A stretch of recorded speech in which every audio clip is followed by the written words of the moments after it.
Welcome to Fintech Daydreaming, the podcast that dives into the world of banking technologies and the ever-changing landscape of fintech companies. We bring you real-life examples from global and local thought leaders, as well as experts working within the financial industry, and seek out the best stories from the front lines of financial services innovation, where dreams of industry pioneers meet reality. Hosted by Pål and Ville. This is Fintech Daydreaming. Hello and welcome to Fintech Daydreaming. Today we have another great episode for you, and we're going to be talking about some of our favorite topics. And I can warn you already, buckle up, it's going to be a good one. But again, before we get into our guest and all the fun topics we have to discuss today, of course, I have to bring in my co-host and friend, Pål. So how are you today, Pål? I'm good. Good as always. It seems to be traditional for me to say that I'm good and good as always, but I am. I'm a happy sort of person. I generally don't complain and feel that life is worth living, especially when we get into fantastic discussions like we are going to have today. And we're going to play buzzword bingo, right? The first one to say bingo after having heard the term cryptocurrencies or Bitcoin 3 times wins a prize. Good. So get in touch when you do get your bingo, and we will make sure you get your prize. And we will get to determine what the prize is, by the way. So no promises on that front.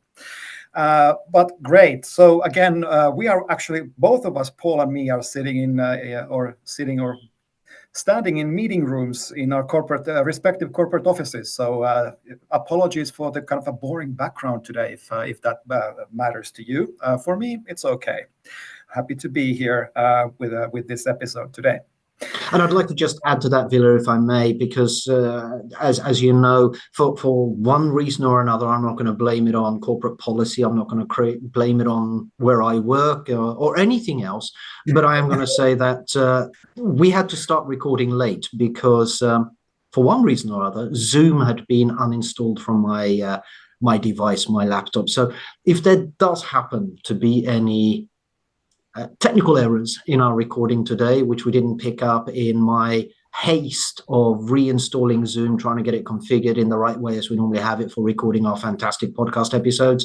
Any errors, any glitches, any problems that happened today, I do apologize. It was down to, we won't say corporate policy, we'll just say a slight missing technical capability on my laptop as we headed into recording today. It was the challenging circumstances of our environment. So let's put it that way. But again, with all those disclaimers, it's more than enough from us at this point in time, and time to get to the topic of today and our good guest today. So again, like I promised you, today is going to be some of our favorite topics in the world. We're going to talk about the world of digital currencies, blockchain, regulation, and policy when it comes to the future of all these interesting topics. And we have the best possible guest to discuss all these topics with us today. And he is Erwin Voloder from European Blockchain Association, where he is the head of policy. How are you today, Erwin? You know what? I couldn't be better. I mean, it's a quite sunny day here. I'm coming into you live from Croatia. I'm on the coast. I recently moved back here for spending quite some time in Germany and in Belgium, which are arguably not the sunniest destinations in the world. So it's nice. I will definitely later on today take my dog for a walk and enjoy some vitamin D. So. Yeah, it's a definite contrast to here in Finland, where both me and Pål are, because we have a lot of snow. We actually did have some sun this morning, but again, I would much prefer to be in Croatia. By the way, we talk a lot about weather in our podcast as well, so you are in good company. So don't worry about that. Weather is one of my favorite topics. I have to say. I know it's boring, but I mean, it's just you can't avoid it. So you might as well make a habit of talking about it. I grew up in the UK. It's a pastime hobby for most people in Britain to complain, discuss, and talk about the weather. So absolutely, let's continue that. All right. I think there's going to be a lot of complaining and discussing in this episode, by the way, but not maybe about the weather anymore, at least. But okay, good. But hey, Erwin, why don't you tell us, the listeners, who you are, where you come from, what do you do, and what are you up to? Sure. So, I mean, I've been in the blockchain DLT space for, almost a decade now. I started my career in Canada on the OTC side, connecting, high net worth investors to private placements at the time. This was before we had OTC desks. So spot for BTC and also purchases of ETH. And then I transitioned my career to Europe. I spent some time with the European Commission, did everything from competition policy to digital transformation of industry. I spent a brief period of time also at the European Central Bank, worked on directed banknotes. Space 2 was the last big deliverable that I helped get over the finish line. And I'm an economist by training, former regulator by accident, I like to say. Very passionate about blockchain, digital currencies, distributed ledger technology, obviously. Otherwise, I wouldn't have spent the better part of the last 10 years in this space. I would have done something else. But it's extremely exciting. And now I lead policy and advocacy at the European Blockchain Association. I also help advise member state governments and private companies on product and regulatory matters with regards to DLT, digital assets, and blockchain more generally. And just very happy to be here. As a side note, you and I, Ville, we go back quite a couple of years now. I remember I met you on a panel in Amsterdam, and it was quite an interesting discussion that we had. And I'm very happy that you invited me to talk. And Paul, also, it's a pleasure meeting you for the first time. I hope to see you gentlemen in person at some point, given that we all kind of float around these conferences. So it'll be nice. Yeah, absolutely. And I very much remember the conversation we had in Amsterdam. So I was moderating a panel where you were giving your views on the landscape of digital currencies and the central banks' digital currencies as well. And ever since that panel, I wanted to have you on our podcast. So it took us 2 years, but we got here. So again, very happy to have you here. Now, before we get to the conversation itself, just briefly, what does the European Blockchain Association do? I would say that we have like a dual function. We do traditional lobbying and advocacy for the industry, but we also operate as a think tank. So we publish research. We like to do our advocacy through the research that we publish. We feel that it's a lot more actionable when you can provide those granular insights that regulators oftentimes need. And there's other associations and there's other trade groups in the space that fill that specific brick and mortar lobby role, and we don't want to infringe or impinge on that. We work with those organizations.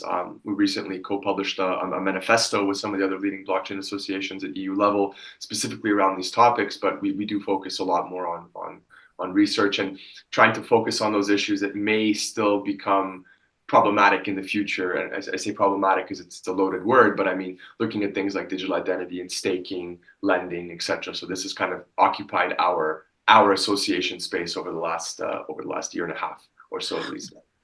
When you say industry, just to clarify for our listeners, do you mean industry as in the financial industry, or do you mean industry as in the technology industry associated around blockchain and digital ledgers? I would say the digital asset sector. So that to me is encompassing also TradFi players that are in this space that are part of trade associations, it's system integrators, there's L1s, there's a whole lot of different moving levers and parts that come together to form what could be qualified as a trade body.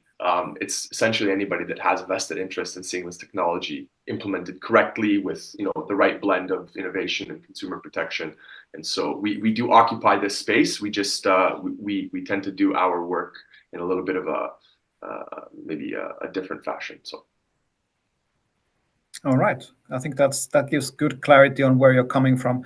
And for those listeners who are waiting for the joke, we will save it for the end, because this is a perfect way to continue the conversation to what are the things and on top of mind for you right now in the Blockchain Association, and you yourself, of course. I mean, we're talking about the policies, the regulation, and everything that's happening in Europe, specifically around blockchains. So again, what are the kind of top of mind items for you right now? Well, I'll pick up where I left off. I mean, we're really focusing now on providing more clarity around those unanswered questions with regards to staking.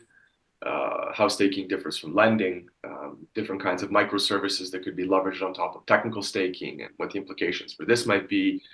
Is this, data regulatory treatment or financial services regulatory treatment?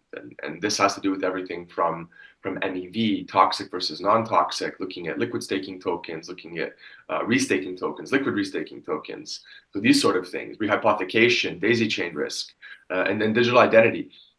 We recently saw over the last, actually this week, or last week rather, the publication or the adoption of the European digital wallet in Parliament, right? So now it has to go to the Council of Ministers, and we're just inching closer and closer to EIDAS 2. What does this mean specifically for the four large scale pilots, obviously, that are trying to build, and what does this mean for the future adaptation of the EU DIW architecture reference? What does this need to look like for the private sector to then develop these microservices?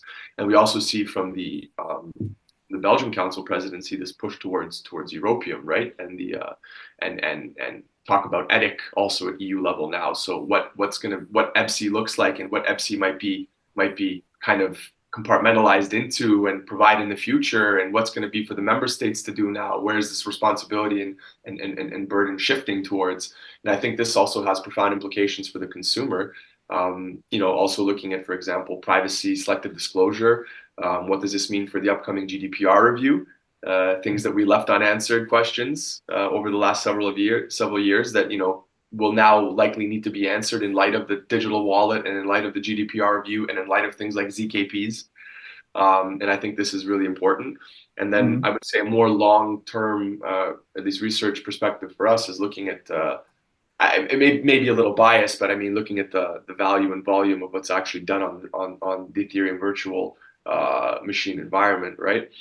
Looking at the Denkun upgrade and what this might mean also from a regulatory perspective, and looking at proto-dank sharding, but these are more long-term, I would say, questions. So let me get to these papers first. Let's get those out into the market, and then we can focus on shipping something else. All right. Wow. I'd like to actually pull this right back to the basics, if I may, before we get into all of the good details. I mean, Ville knows, and I think our listeners know, that both Ville and I we're very positive about blockchain. We like the blockchain technology. We think that it's doing a lot of interesting things. But we also very often like to push a little bit and say, well, what's the unique value in a lot of the use cases that blockchain actually is bringing, when very often you don't necessarily need a blockchain? And we very often get into that discussion of, is blockchain not just really still a technology looking for a problem? Or even more importantly, do the consumers actually really care whether it's a blockchain at the bottom or not? And are we spending too much time promoting this is blockchain rather than the problems that we are solving? So from your perspective, and to help our listeners here, are we still stuck in that phase of blockchain as a technology looking for a problem, and maybe we should focus on the issues higher up in the stack rather than focusing on the blockchain? I mean, I would say that, first of all, take tokenization, for example. I mean, I remember back in 2016, that word as a phrase was everywhere. Everyone was talking about tokenization of this, that, everything. The technology honestly wasn't there. Not even close to try to realize that. Today, we're still not there. Tokenization is, again, a buzzword, but it's a buzzword that's a little bit closer to reality. So I would say every 5-6 years or so, we inch ever so closer. But if you look at how long it took the stock market to really take off, it took decades. And so we are still at I would say, I hate to use that term early days, because it's touted so frequently across the industry, but we really are in early days. I don't think that blockchain is a technology in search of a problem, but I do believe, to your earlier point, consumers don't care. For a consumer, all that matters is that the application is easy to use, it's not complicated, it's not going to cost them anything extra. Hopefully they don't have to download a bajillion apps to do it. And the process within that app environment is itself straightforward and easy to follow. What's kind of circulating in the back end? Like, ask a consumer today, do you know how SEPA works in the euro area? Like, do you care? Or do you just care that, money can arrive onto your account? They have no idea. And honestly, they shouldn't have to worry about that, because the average consumer has bills to worry about. They have kids to put through school. They have their career. They have this. They have potential illnesses, God forbid. A lot of different things that happen in the lives of the everyday citizen. Why would they need to worry about that? I mean, we like to talk about this stuff, but, you know, I hate to say it, but we're a bunch of nerds that get excited about like back office processes, and that's really great. So it's our job to focus on this and to make sure that, you know, at the end of the day, what the UI looks like is seamless enough for a consumer. But if I was going to pluck a random person off the street and tell them, hey, you want to set up a MetaMask wallet? I mean, for most of them, for us, it may be easy. For most of them, it's still difficult. On and off ramping from exchanges is annoying. The KYC process is annoying. And technical literacy is heterogeneous. So there's an information asymmetry to begin with between how users perceive technology, their own digital literal skills, and then the digital literal skills that are needed to actually use this tech at a high level and get a benefit from it. And so I think that for what blockchain purports to solve, I'd say it's only one small piece of the puzzle. My optimistic view is that in the future we get to some kind of like divergence between, you know, blockchain, AI, and IoT, where these things kind of have figured out a way to work seamlessly together to provide the ultimate UI for our society. Is that utopian? I don't know. I mean, it's certainly a possibility. Human beings are complicated creatures, so will we ever get there? I don't have a crystal ball, but I think that ultimately is going to be the point where we go from the growth we are now to hockey stick growth, and we're still not there. Your list of things on top of mind was such a comprehensive kind of overview of everything that's going on in blockchain. I can certainly say that everybody who was listening to understands that, yeah, we are nerds. This is definitely quite deep stuff. But to build on what Pål said, again, you know, where is blockchain necessary and not? And then you brought up tokenization as a thing that has been evolving for quite some time. But let me double click on that. So how do you explain the value of tokenization to people who are interested in that topic? And you need to basically convince them that tokenization is the way to go for financial markets, for instance. So what is the value of tokenization? Why should we care about tokenization? Because firms are looking for alpha, and you can bring liquidity to traditionally illiquid markets. I mean, that's probably the easiest way to explain it. And on top of that, the reduction in back office costs and redundancies and all of these other things. But the other issue with tokenization is that, okay, right now we have a lot of primary issuance platforms where you can tokenize real world assets. Just take a T-bill, for example, or something like that, corporate notes or whatever. Then you have people on the investment industry who may or may not want to use these products, but the liquidity in the secondary market's not quite there yet. Right? So top of the order book's pretty thin. That liquidity is sitting in DeFi. Whole bunch of it. Right? So the issue is we have the tokenization platforms that are doing excellent work, but we don't have enough liquidity to actually move this from the primary to the secondary market where we can get that velocity and the volume that we need to really kick this into high gear. And the issue is that those regulated players that actually want to use these products and their customers are increasingly starting to ask for these products can't, because the liquidity is generally on public permissionless blockchains. You know, it comes batched from a whole host of different sources from pseudonymous agents.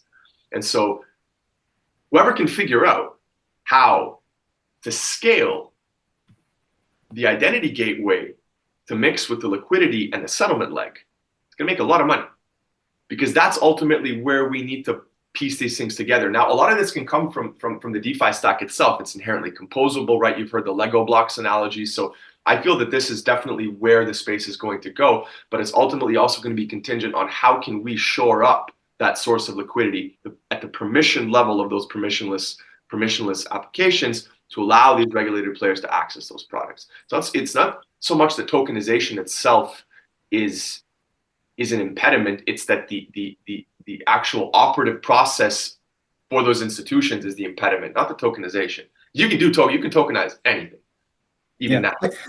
I'd like to be on the side of our listeners for a minute here, if I may, because I suddenly realized that we have instantly geeked out, which is something we do sometimes on this podcast, and that means that we are suffering immensely from the curse of knowledge.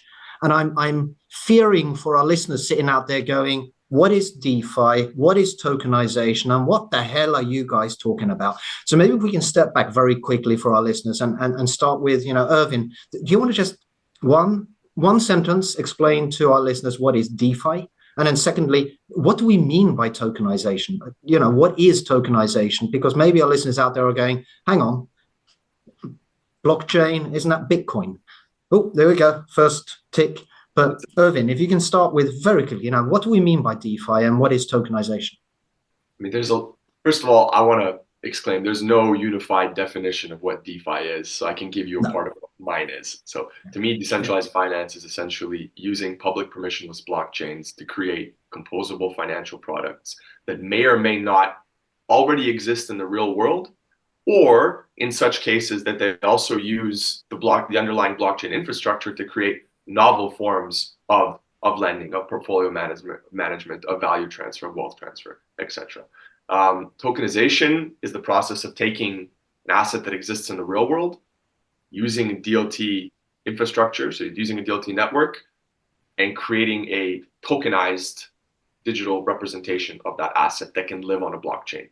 Or it's the process of creating a digitally native, so it already exists digitally, asset through blockchain, and then this lives also as a tokenized asset on chain, right? That would be very, very rudimentary kind of simple way to explain it, as the topic is itself not very simple. But generally, this is kind of what we have. And you can tokenize anything from art, you can tokenize real estate, you can tokenize a Porsche, you can tokenize a Patek if you wanted to, fractionalize it. And this is where the benefits come in, right? So like with tokenization, you can tokenize, micro shares of something. And then you can expand also the pool of how many people can invest into that product because they can own slices of it rather than just owning the whole thing. And when you're looking at a watch, for example, a luxury watch that could retail for, 300,000-400,000 euros, that's generally going to be out of reach for the majority of people unless you are very successful or very lucky. And through tokenization, you can give users the ability to own parts of that as an investment. And we'll touch on regulation after, but then this also becomes its own headache. Because if you're tokenizing something, you're creating digital shares, what is the regulatory implications for you doing that? Yeah. And so there's always regulations like the Reaper. He just kind of comes in behind you and he casts a long shadow. And once you look up, you're wondering why the sun's not shining. So Indeed. That was a very important segment there because, again, there's so many definitions for DeFi tokenization. Like you said, it's a complex topic. Everybody has a bit of a different perspective into it. So that was a very good to clarify.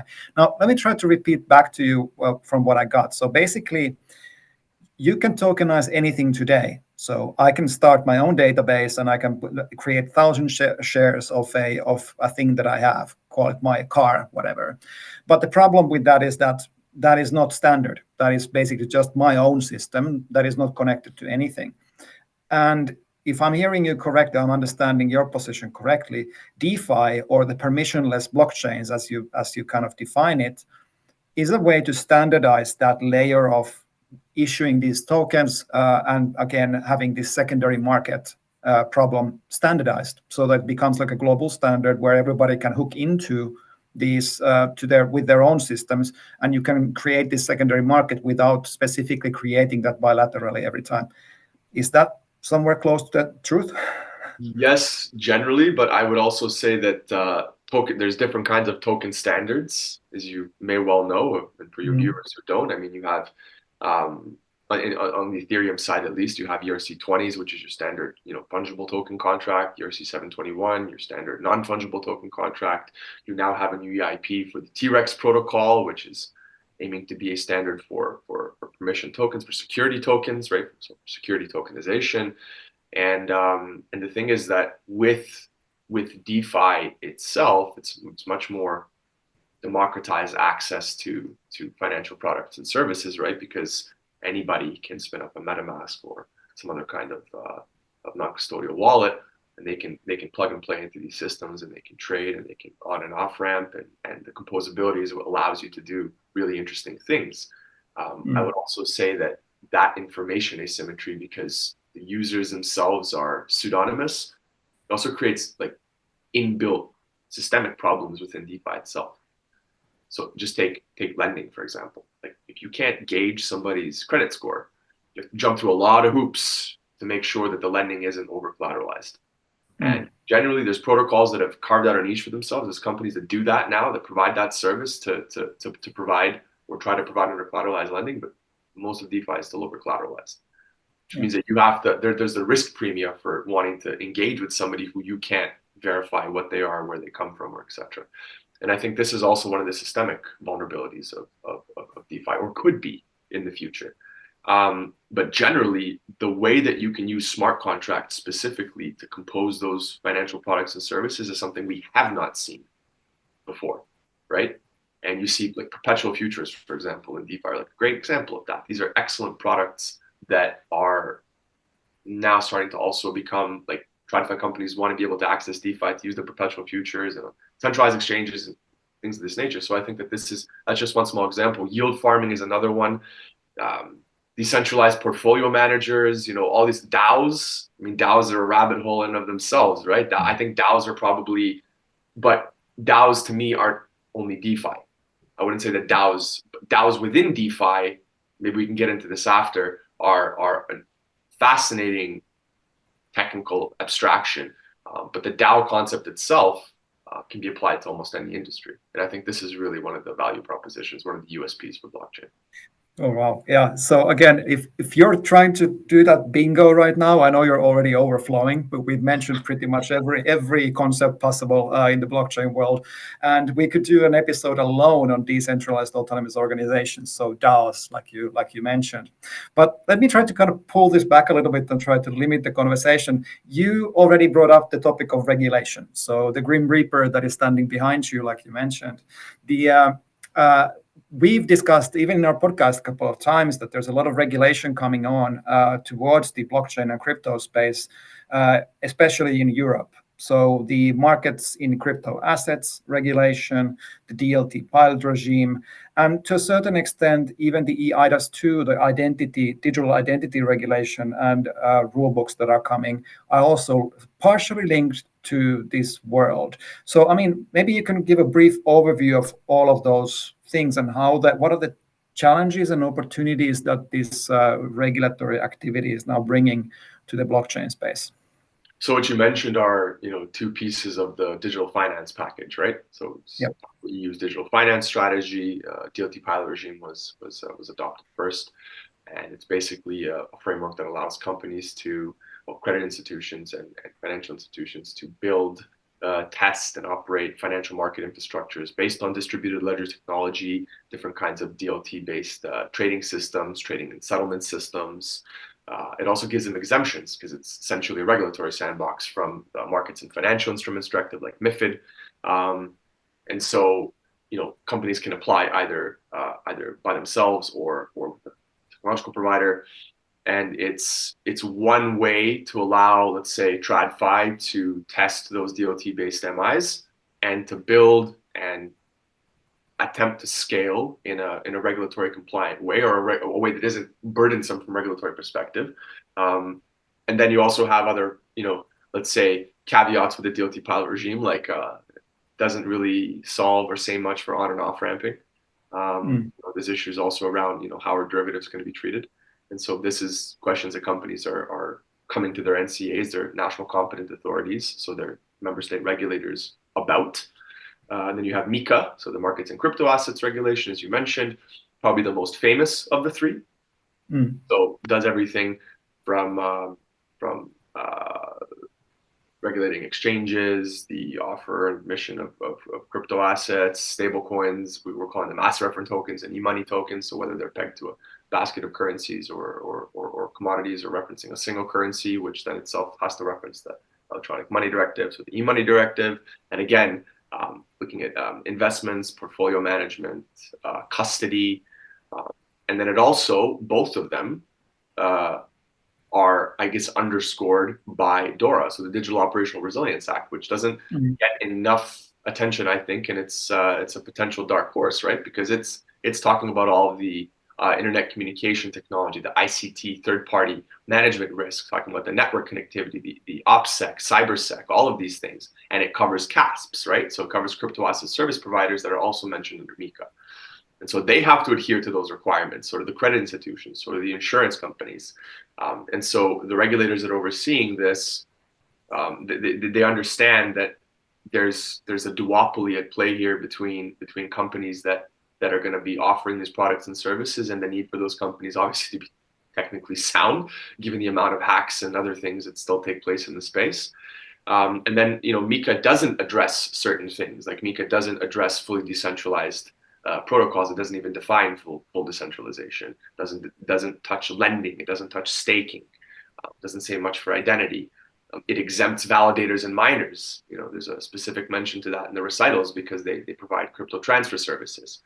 And so these are now questions when the commission is mandated over the course of the next 16 to 18 months now to come to some communication, who knows what that's going to look like, around DeFi. What's the lowest hanging fruit for them? Is it going to be staking? Is it going to be to try to define full decentralization or what have you? And then to complicate matters further, you have the regulatory technical standards and the guidelines that are coming from European supervisory authorities like the Security and Markets Authority or the Banking Authority, so ESMA and EBA. And they're now in the process of defining, or coming to some guidelines around crypto assets as financial instruments, which again could refer issuers back to MiFID, right? My pet theory is that you could easily see in the next 5 to 7 years a whole lot of these exchanges and providers just applying for MiFID licenses. It could happen, right? Yeah, because you have a lot of open questions around some of the financial markets regulation, like the listing directive, market abuse, prospectus directive, all of these things that don't really speak to each other properly, that are going to need to be answered. And eventually it's going to come to the commission to have to answer that. So FISMA could have a lot on their plate. And I think that, for exchanges and for service providers, for credit institutions, et cetera, if the USP for DLT ends up being security tokens, I mean, they're going to go where the clients want them to go, and they're going to invest into those products. So we could see a whole lot of uptake in the DLT PR, right? Right now, there's 4 or 5 companies that have been allowed to actually enter the sandbox, but that could scale. And I think that security tokens will be, just because they're more familiar to investors in general. Like, an investor knows what a security is. They understand that if a security is tokenized, the underlying metrics of that security still make sense to them and they're sound. A lot of investors are still scared of altcoins, and they're scared of crypto assets, save maybe the top 10. And so I think that this is also something that needs to happen in a holistic and kind of homogenous way. It needs to be organic. It can't be forced onto the market. But Europe did a great job in taking the necessary first steps. A lot of people that I speak to, they say that Europe is at the top of a regulatory waterfall. We've set a lot of the rules, and then you have the Brussels effect, right? So Europe is a norm entrepreneur, and other regulations are around the world are kind of picking and choosing from this what they may or may not want. The Brits, Pål, they're moving forward with staking a lot faster than we are. If you look at what the Financial Conduct Authority is doing, so there's definitely a lot of diffusion, regulatory diffusion happening from the groundwork that Europe has set. So there's been a lot of kind of back and forth on especially the MiCA regulation. So the cryptocurrencies industry has pushed back on that a lot. And then we've seen also some positive sentiments coming out of the MiCA things. You already listed a bunch of things that you think should be included there eventually, but they're not there today. But for the things that are already there, is there something that you strongly opposed to, or do you think that there's something particularly really good in the MiCA regulation as it stands today? I'd say that I'm generally I'm going to put up a picket sign and protest against something, but I do think that if you look at the way MiCA was written, looking at arts and EMTs, for example, so asset reference tokens, e-money tokens, a lot of players in the space who are in that particular part of the market may have an issue with the significance regime. So what constitutes a significant e-money token or a significant asset reference token? It's, if you actually read the print, it always ends in whatever's written there. It ends in a single currency area, And this goes back to Maastricht. This goes back to 1991, right? We're going to create an optimum currency area with the euro, and this is going to be our little baby, and we're going to have our monetary policy and this and that. And I think that what's written into MiCA from that perspective is just simple political economics. It's to safeguard the monetary policy of what we have with 27 member states that do not share the same fiscal policy, or a deep enough capital markets union, or common debt. There's a lack of euro area safe assets. And so from a structural perspective, I think this is one of the things. But something that I also mentioned on our first panel, looking at stablecoins, was stablecoins. We've actually tried to define what a stablecoin is, but a lot of times stablecoins evade definition because they may operate as a means of payment, or they could look like a money market fund. And so now imagine a jurisdiction, right, that's in an area where there is weak monetary policy transmission, there's little to no fiscal policy, or it's difficult to actually get into the market, forward guidance is all but non-existent. And now you have a stable coin, foreign issued stable coin, that's becoming a dominant means of payment or store of value or unit of account in your jurisdiction. The political science terminology for that is de jure de facto dollarization.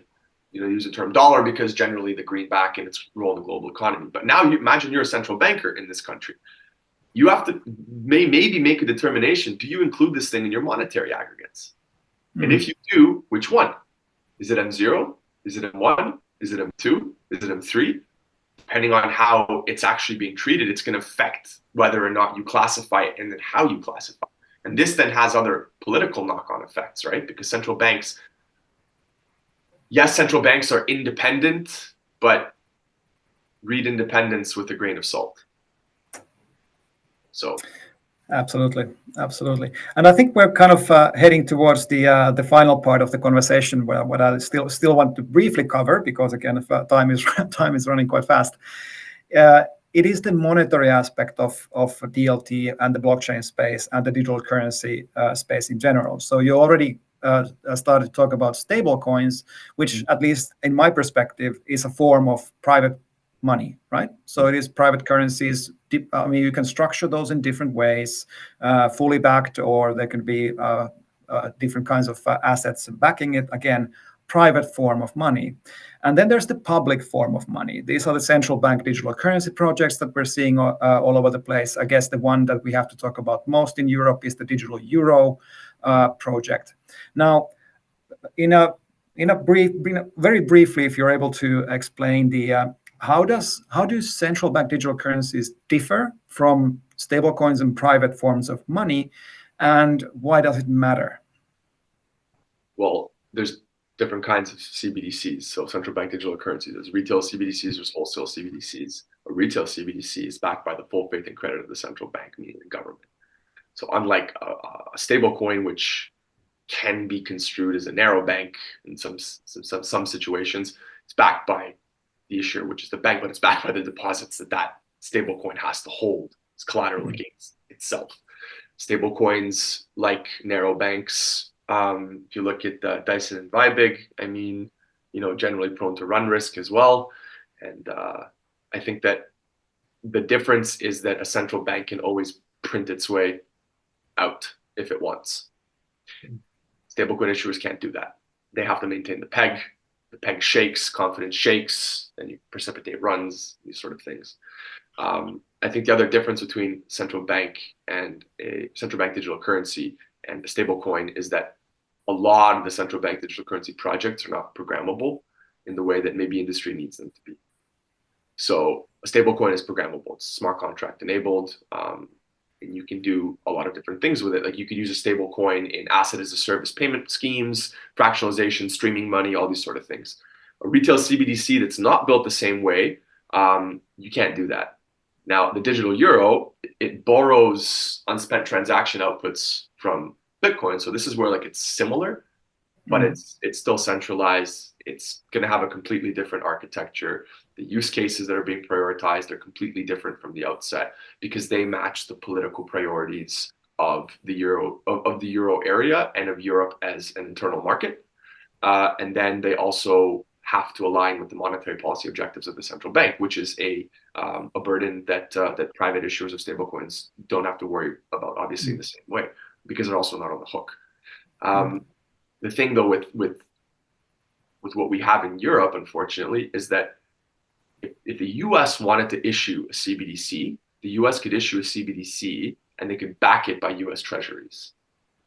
Like, we can't do that because we don't have euro bonds. We tried euro bonds, right? We tried that with Sure bonds during COVID, and that didn't work out too well.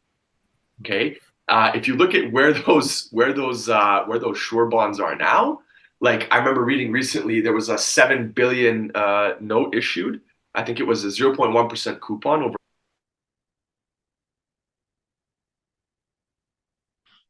It's currently trading at a yield of about 3.8, 3.9, which you think is good, except the ECB just held rates at 4.5.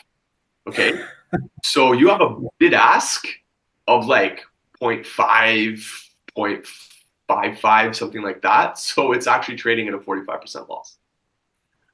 So this is what I mean. You want a retail CBDC, you're either going to have to pre-fund the economy to the tune of trillions, and you're going to have to mark that to market, or you're going to back it by euro bonds, but you have no euro bonds and you have no European debt agency because you have no unified debt. You can't back it in Gilder, you can't back it in buns. So what are you going to do? And this is why you also have questions about does the retail digital euro need to be, money sui generis in the sense that cash is, in the sense that public money cash is, so store of value, unit of account, medium of exchange. My view is that if you issue a CBDC and it does not fulfill all three functions, it is not money, legal tender money. You are giving me a voucher. You're giving me a very sophisticated voucher, but a voucher nonetheless. And I think for central banks, I'm not against CBDCs in the sense that I think there's some, Orwellian conspiracy theory to monitor everybody. And I honestly don't think the government is that efficient. But I think that generally there needs to be a USP. Like, you need to be able to explain to users, to consumers, to citizens why they need this, why this is beneficial. And so long as you do that, you have a use case. And ultimately, you should also give people choice. What I like that the CBD is saying, or the ECB is saying, is that they still want to have cash circulating. So I worked in banknotes, right? I mean, I can tell you the ECB is still very concerned about cash and making sure cash is delivered and cash gets to people, because people still want cash. So long as people still want cash, it's my hope that the central bank will make cash also available and make a retail CBDC available to those that want to use it. But just like the European digital wallet, where MEPs fought to have this thing voluntary, I think use should be voluntary, ultimately. So whatever the digital medium is, whether it's a digital wallet or a digital currency, you should give people choice. Otherwise, you undermine the four fundamental freedoms of the EU, and you start to erode whatever veil of democracy you want to package that payment instrument or storage of value instrument or whatever into. And I don't think that Europe wants to go down that route generally. I think that policymakers are concerned about maintaining democracy. At least that's my hope. Maybe I'm an optimist. But I think that if these projects are to succeed, they need to put citizens first. I fear for the time that we've got, but I think you highlighted a very critical element there, Erwin, which is lack of communication. I think ECB have failed in really explaining the digital euro to the general citizens of Europe, but also the role of the digital euro in coexistence with cash, with other forms of value, because I don't think it's going to be a one or the other. And I think we've also got a large element of misinformation. We've got social influencers. We've got a lot of other things fighting the dynamics here, all the way from the very focused Bitcoin supporters to everything else. And it's creating a quagmire of misunderstanding and fights from different elements.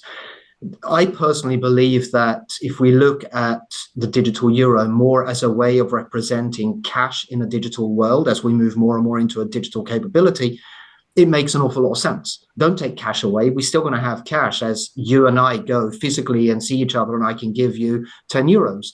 But in a digital world, if we are, interacting on Web3 or whatever the case may be, then there needs to be a representing cash as it's backed by the central bank. And you can't do that with stable coins or cryptocurrencies because, like you said, it's not backed by the central bank and therefore doesn't have the same validity as cash does have. So you need to have that.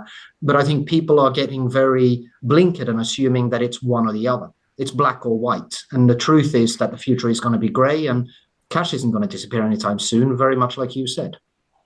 Yeah, and even at more risk of kind of spending too much time here, but you brought a very interesting point on the making it mandatory to different parties, whether it's mandatory for citizens, for the ecosystem partners, or the banks themselves, because that's another conversation that we perhaps don't have in a kind of more efficient enough way, because it's one thing to offer digital legal tender to European citizens. But what about the merchants? So the merchants, if it's legal tender and it becomes mandatory acceptance, they have to invest in the infrastructure to accept these digital euros. Yep. Whether they will get compensated for that, we will see. Again, it's a political decision, but it's a burden nonetheless for the merchants. Then let alone banks or the payment institutions that have to comply with the intermediary requirements of this upcoming digital currency. All of that builds up into a very large invoice in the end, basically. And again, who will end up paying that?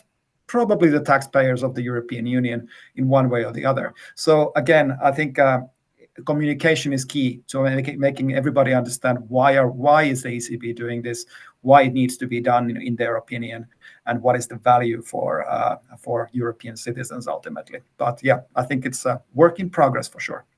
I completely agree, and just also at the risk of running out of time, Paul. So you mentioned, people think it's binary. In 1991, Francis Fukuyama declared an end to history. Said history is dead because the United States had triumphed over the Soviet Union and defeated communism. And what we actually got was multipolarity. We got the rise of non-state actors. We got a poly-crisis world. And so I think this is the same thing with digital currencies. I mean, the future is likely going to be multi-currency, and it's going to be multi-asset, and it's going to be multi-chain. And so the future where we have metaverse environments, we have on-chain onboarding, we have all these things. If you want to have these things fungible into those digitally native environments, then you need to also communicate to consumers why and how they can use these products. And ultimately, you're right. It's a big bill that could be coming due to merchants, and the banks face additional risk and compliance requirements because it's going to be a two-tier CBDC model, right? So they'll actually be the ones doing the client onboarding, the KYC, and everything else, feeding up into the central bank itself. And so these things are still not fine-tuned. I will say, to end it on a positive note, that the ECB has invested over €1 billion into the public tenders for actually building the infrastructure. So at least they're putting their money where their mouth is in terms of getting the right players to build the infrastructure needed. Now let's see how they do with the public relations campaign. And that's a very good positive note to end this with. But before we end, I did promise our listeners the joke in the beginning, which we left at the end.